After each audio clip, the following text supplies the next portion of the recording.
और welcome two mission air force. तो friends, as you know कि आपकी जो एग्जाम्स है एयरफोर्स अग्निवीर के लिए, जो कि पहले एक्स वाई ग्रुप के नाम से होता था, इस बार साइंस और अदर देन साइंस करके दो स्ट्रीम इन्होंने एक्स और वाई का बना दिया है। तो देखो, ये जो आपके एग्जाम है ये 24 जुलाई से स्टार्ट है, जैसा कि आपको पता है, और आज हो चुकी है 12 जुलाई। तो आपके पास लगभग माने तो 11 से 12 दिन है, प्रिपरेशन बाकी बच गई उसके लिए। तो देखो, मेरा सजेशन यहाँ पे बस इतना सा रहेगा कि जो भी आप पढ़ रहे हो मतलब उसको रिवाइज करते रहो एक तो, और 20 तारीख तक आप कुछ नया पढ़ सकते हो। उसके बाद तो आपको नया बिल्कुल नहीं पढ़ना है, बस उसी को जो पढ़ चुके हो ना ऑलरेडी उसी को रिवाइज करना है, क्योंकि लास्ट टाइम में बस रिवीजन काम आता है। और यहाँ पे हम क्या करने वाले हैं कि जितने भी बचे हुए दिन है ना, इनमें प्रीवियस ईयर के क्वेश्चंस हम 1 बाय 1 वीडियोस के थ्रू यहाँ पे कंप्लीट करने वाले हैं। इससे क्या होगा कि कम से कम आपके 4 से 5 मार्क्स इंक्रीज होने वाले हैं। वो कैसे होंगे वो सुनिए। तो देखिए, यहाँ पे जैसा कि आज हम करने वाले हैं 12 जुलाई का जो सेकंड शिफ्ट आपका हुआ था 2021 एयरफोर्स एक्स वाई ग्रुप का, ये जो इंग्लिश वाला कंप्लीट 20 आउट ऑफ 20 क्वेश्चंस है, जो कि ओरिजिनल क्वेश्चंस है, और ये हम यहाँ पे करने वाले हैं। तो इससे आपको क्या पता लगेगा, हम रागा भी करेंगे इंग्लिश भी करेंगे, दोनों करेंगे वीडियो बाय वीडियो। तो इससे मतलब आपको पता लगेगा कि एग्जैक्ट किस टॉपिक से कैसा क्वेश्चन बनता है, और जो इंपॉर्टेंट होगा वो भी मैं आपको बताऊंगा। क्वेश्चन के साथ साथ जो और भी कुछ इंपॉर्टेंट है, जो कि मेरा प्रीवियस एक्सपीरियंस है एग्जाम का, तो वो भी आपके यहाँ पे काम आएगा इन वीडियोज के थ्रू। यदि रागा की बात करें तो उसमें भी काफ़ी ऐसे क्वेश्चंस होते हैं जो हर बार एग्जाम में पूछे जाते हैं, यानी फिक्स पैटर्न है। तो वो पैटर्न देखने को मिलेगा प्रीवियस ईयर क्वेश्चंस में। और आपको जैसे कि वोकेब है, तो वोकेब तो डायरेक्ट पूछी ही जाती हैं, बार बार रिपीट होती हैं। तो चलिए विदाउट टाइम वेस्ट किए स्टार्ट करते हैं। तो देखो, ये वाला पैसेज आपको पूछा गया था 12 जुलाई 2021 को जो सेकंड शिफ्ट हुई थी वाई ग्रुप वाली, उसमें ये वाला पैसेज डिट्टो पैसेज है। ये मैंने मतलब वो पेपर था वो आउट हो गया था और पता लग गया था सभी के सभी क्वेश्चन वहाँ से लिया है, और ये और भी एग्जाम्स में पूछा गया था। तो ये सुभाष चंद्र बोस का जो इंडियन आर्मी की स्थापना करते हैं उसके बारे में है, और ये पैसेज आप पढ़ लीजिए, हम यहाँ पे डायरेक्ट आंसर करने वाले हैं। देखिए, तो देखो पैसेज है आपके सामने और आप इसे एक बार रीड कर सकते हो, आपके सामने है वीडियो को रोक के। तो देखिए, मेरा सजेशन पैसेज करने का सभी का अलग अलग सिस्टम रहता है। कोई क्या करता है कि पहले क्वेश्चंस को पढ़ता है फिर आंसर करता है। तो देखो, मेरा सिस्टम कुछ और है। मैं क्या करता हूँ कि सबसे पहले जैसे ही पैसेज आएगा ना सामने, क्योंकि जो एयरफोर्स का पैसेज होता है वो ज़्यादा डीप नहीं होता, मतलब बिल्कुल मतलब सुपरफिशियल बोल सकते हैं उसको, जो एक बार पढ़ने से काफ़ी कुछ आपको अंडरस्टैंडिंग बन जाती है। तो आप क्या कर सकते हो कि सबसे पहले एक बार जल्दी जल्दी से पैसेज को पढ़ोगे 1 से 1.5 या 2 मिनट में, तो उससे क्या होगा कि आपको मतलब थोड़ा ओवरव्यू मिल जाएगा कि पैसेज किसके बारे में है। उस इतना पढ़ने के बाद आप क्वेश्चंस पे जाओगे, तो क्वेश्चंस पे जाने के बाद आपको देखना है कि फर्स्ट क्वेश्चन क्या है, तो उसका क्वेश्चन आप रिलेट कर पाओगे पैसेज में कि ये कहाँ पे पूछा गया था और इसका आंसर क्या होगा। तो उससे फिर आपको वो जो क्वेश्चन का आंसर है वो खोजने में बहुत ही ज़्यादा हेल्प मिलेगी। ठीक है, जैसे यहाँ पे देखिए, अब आपने पैसेज आई होप कि आपने पैसेज पढ़ लिया होगा, और अब आंसर आप यहाँ पे देखोगे। तो मैं डायरेक्ट आंसर बताऊंगा। क्वेश्चन नंबर फर्स्ट है, which of the following countries did not recognise the provisional government of free India, यानी जो फ्री इंडिया की जो प्रोविजनल गवर्नमेंट थी उसको किस देश ने मान्यता नहीं दी थी। तो देखो, आपके यहाँ पे जो पैसेज हैं उसमें दिया गया है, यहाँ पे देखो पैसेज में दिया गया है। इस क्वेश्चन को मैं थोड़ा समझा देता हूँ। ये देखो, government of free India which was recognised immediately by Japan, Germany, Italy, Burma, Thailand and nationalist China. तो इन सबके द्वारा तो किया गया था, लेकिन ये जो है ना ब्रिटेन, ब्रिटेन के द्वारा इसे स्वीकार नहीं किया गया था, क्योंकि ब्रिटेन तो खुद ही हमें गुलाम बना रखा था। तो वो देश जो हम पे शासन कर रहा है वो थोड़ी ना फ्री गवर्नमेंट यहाँ पे बना के जाएगा, नहीं। उसके बाद है सेकंड वाला क्वेश्चन। तो डायरेक्ट ऐसे क्वेश्चन मिलते हैं आपको एग्जाम में, और ये ओरिजिनल पेपर है, मतलब ओरिजिनल पैसेज हैं, तो लेवल यही रहता है। सेकंड नंबर क्वेश्चन है, what was the most glorious chapter in Netaji Subhash Chandra Bose life, यानी नेताजी सुभाष चंद्र बोस के लाइफ का जो मोस्ट ग्लोरियस जो चैप्टर था वो क्या रहा। तो ये रहा था organisation of the Indian National Army. Option number B यहाँ पे करेक्ट आंसर है, ये भी पैसेज में आपको दिया गया है। उसके बाद में देखते हैं क्वेश्चन नंबर थर्ड है, which of the following is nearly similar in meaning to tremendous and used in the passage. ये देखो, इस ट्रिमेंडुअस जो वर्ड है ना उसका आपको सिनोनिम बताना है। अब देखो, ये कहाँ पे दिया गया है, ये दिया गया है ट्रिमेंडुअस। तो ये मतलब, ये देखो सेकंड जो पैराग्राफ है ना उसकी ये लाइन देखो, tremendous energy and organisation skills he displayed, कौन, सुभाष चंद्र बोस, ही डिस्प्लेड, उसने दिखाई ट्रिमेंडुअस एनर्जी। ट्रिमेंडुअस यानी ग्रेट, शानदार, अच्छी। तो देखो, लेस होगा नहीं, लाउड होगा नहीं, ऊंचा। यहाँ पे ऑप्शन नंबर सी में दिया है ग्रेट, यानी महान, अच्छी, आउटस्टैंडिंग। ट्रिमेंडुअस यानी ग्रेट, आउटस्टैंडिंग, बहुत अच्छा। उसके बाद क्वेश्चन है आपका क्वेश्चन नंबर 4 जो कि पैसे से ही पूछा गया था। Who met with Japanese prime minister, यानी जैपनीज प्राइम मिनिस्टर से कौन मिला, तो ये कौन मिलेगा, सुभाष चंद्र बोस। इसी के बारे में चर्चा है पूरे के पूरे पैसेज में। उसके बाद देखते हैं क्वेश्चन नंबर 5। देखो फिलर से क्वेश्चन था और फिलर से क्वेश्चन इस प्रकार से बनते हैं आपके वर्ब से रिलेटेड, नाउन से वर्ब से रिलेटेड क्वेश्चन जरूर बनेगा। सब्जेक्ट वर्ब जो एग्रीमेंट है ना उसको कर जाना एक तो, और एक जो टेंस वाला चैप्टर है उसको कंप्लीट करके ही जाना, क्योंकि यहाँ से 2 से 3 क्वेश्चन हर शिफ्ट में आपको देखने को मिलने वाले हैं। तो क्वेश्चन नंबर 5 है mobile phones have become popular in India in the last 5 years. तो यहाँ पे हो जाएगा मोबाइल फोन्स क्या है, प्लूरल है, तो यहाँ पे वर्ब आ जाएगी हैव बिकम, बन चुके हैं। ऑप्शन नंबर बी यहाँ पे करेक्ट आंसर हो जाएगा। उसके बाद है क्वेश्चन नंबर 6। क्वेश्चन नंबर 6 है my friend visited the construction site. तो देखो कंस्ट्रक्शन साइट होता है, ऑप्शन नंबर सी में दिया है, यानी कि निर्माण स्थल। ऑप्शन नंबर ए है CIT, इसका मतलब होता है आर्ग्यू करना, किसी से तलब करना। बी वाला ऑप्शन है SIGHT, साइट, इसका मतलब होता है दृष्टि, जो हम देखते हैं ना दृष्टि, यानी कि दूर दृष्टि, निकट दृष्टि, तो वो वाला साइट है ये। और ऑप्शन नंबर डी में है साइड, यानी साइड का मतलब बगल में।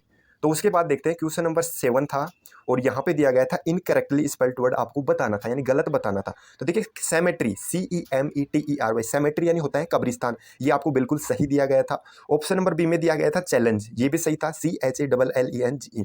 और ऑप्शन नंबर डी में दिया गया था सिगरेट, CIGARETTE, ये तीनों ही सही थी। एग्जाम में जो गलत थी वो थी क्रॉनिकल की, यहाँ पे तो क्रॉनिकल की स्पेलिंग भी सही है, CHRONICLE, क्रॉनिकल, ठीक है। क्रॉनिकल यानी कि मतलब टाइम से रिलेटेड टू क्रोनाइल, तो यहाँ पे देखो ये गलत है, क्रॉनिकल की होगी CHRONICLE, यहाँ पे जो आई दिया है ना सी के बाद ये गलत है। उसके बाद एरर का क्वेश्चन था, एरर का क्वेश्चन क्या था, क्वेश्चन नंबर 8 है there is not many traffic along the street where I live, यानी जहाँ पे मैं रहता हूँ ना गली में, वहाँ पे ज़्यादा ट्रैफिक नहीं है। तो देखो जो ट्रैफिक नाउन है ये क्या है, अनकाउंटेबल नाउन है, और इसके लिए मैनी का तो यूज करेंगे नहीं, यहाँ पे करेंगे much traffic. Option number A में यहाँ पे एरर है। उसके बाद क्वेश्चन नंबर 9 था और यहाँ पे स्नोम पूछा गया था, पर्यायवाची आपको बताना था। एडेक्वेट, एडेक्वेट होता है पर्याप्त, पर्याप्त यानी सफिशियंट, तो यहाँ पे इसका स्नोम हो जाएगा option number D sufficient. Recommend करना यानी किसी को मतलब प्रेरित करना, लिमिटेड सीमित, रिस्ट्रिक्टेड यानी प्रतिबंधित करना। और क्वेश्चन नंबर 10 है change the voice, voice change करनी थी। आई found his friends laughing at him, यानी मैंने उसको दोस्तों को उस पर हंसते हुए पाया, तो इसका बन जाएगा I found his friends being laughed at by him. Option number B यहाँ पे करेक्ट हो जाएगा, ठीक है। एक minute, his friends laughing at him, हाँ बिल्कुल, ऑप्शन नंबर बी यहाँ पे करेक्ट आंसर हो जाएगा। उसके बाद देखते हैं 11 वाला। 11 वाला है कि मतलब फिलर से क्वेश्चन है for a moment I was blinded by the cameras flash light, यानी कि आई वॉज टोटली ब्लाइंडेड, यानी मैं पूरी तरह से अंधा हो गया था एक बार जो फ्लैश लाइट थी कैमरे की, ठीक है उससे। तो देखो मैं डायरेक्ट आपको आंसर बता रहा हूँ, वो इसलिए क्योंकि अभी आपके पास टाइम नहीं है कि इन सबको मतलब ज़्यादा आप डीपली पढ़ सके, ठीक है। बस ये है आपको पता लगे कि इस टाइप के क्वेश्चंस बनते हैं एग्जाम में, और जो ये वोकेब है उनको तो आपको याद करना ही है, क्योंकि ये तो एग्जाम में रिपीट होती है। 12 नंबर क्वेश्चन है each school has its own set of rules and all good people should follow them. यहाँ पे एंड आएगा और सो, बट इनसे कोई मतलब नहीं बनेगा, यानी कि सभी स्कूल्स के कुछ अलग रूल्स होते हैं और जो अच्छे पीपल्स होते हैं यानी विद्यार्थी होते हैं वो उनको फॉलो करते हैं। उसके बाद है 13 number question kept in dark का ईडियम बताना था। कैप्ट इन डार्क का मतलब होता है किसी चीज़ को अंधेरे में रखता है, यानी कि नहीं बताना। Were not informed at all, option एक करेक्ट आंसर हो जाएगा। उसके बाद है 14 number change the narration.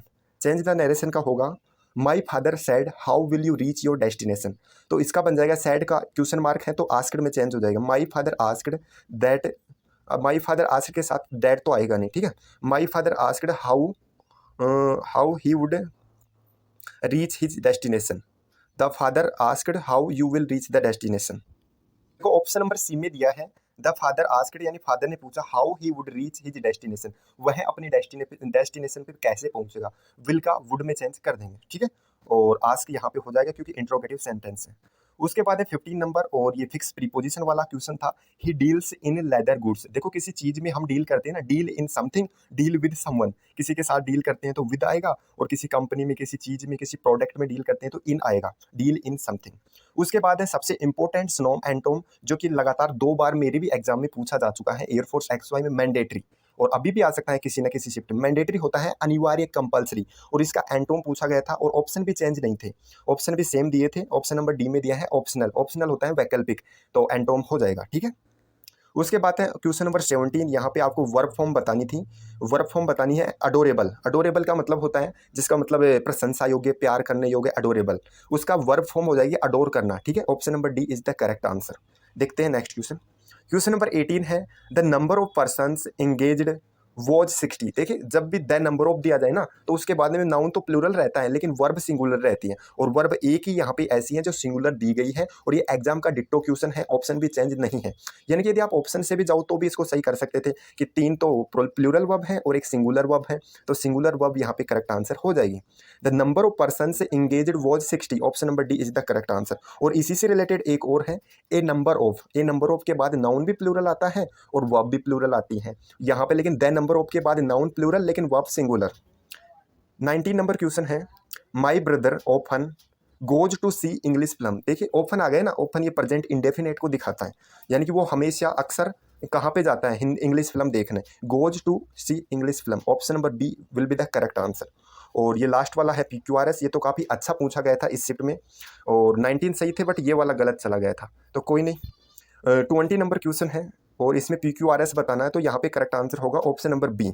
Are आएगा सबसे पहले, विद द ट्रेन यहाँ पे होगा the film ends with the train, उसके बाद पी आएगा carrying the heroine as suddenly coming to a halt, halt यानी रुकावट पे, उसके बाद Q about the half way through the tunnel.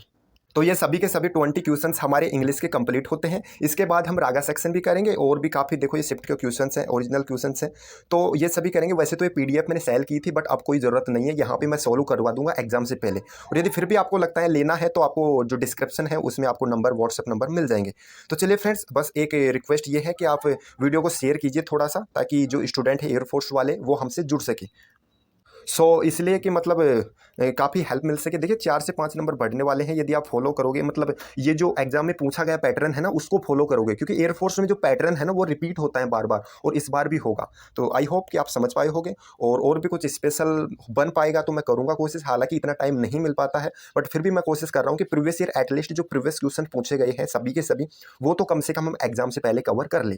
तो आई होप कि आप वीडियो को शेयर जरूर करोगे, और कमेंट में बताना वीडियो कैसा लगा। मिलते हैं नेक्स्ट वीडियो में। और हाँ, आपका जो एग्जाम है वो 24 से होने वाला है, और एडमिट कार्ड की यदि बात करें तो 1 से 2 दिन में आपके एडमिट कार्ड, यानी 12 से 13 जुलाई तक आपके जो एडमिट कार्ड के स्टेटस हैं वो देखने को मिल जाएंगे, और 3 दिन पहले आपके एडमिट कार्ड डाउनलोड होते हैं। तो आई होप कि आप समझ पाओगे। मिलते हैं नेक्स्ट वीडियो में। टिल देन जय हिंद, जय भारत।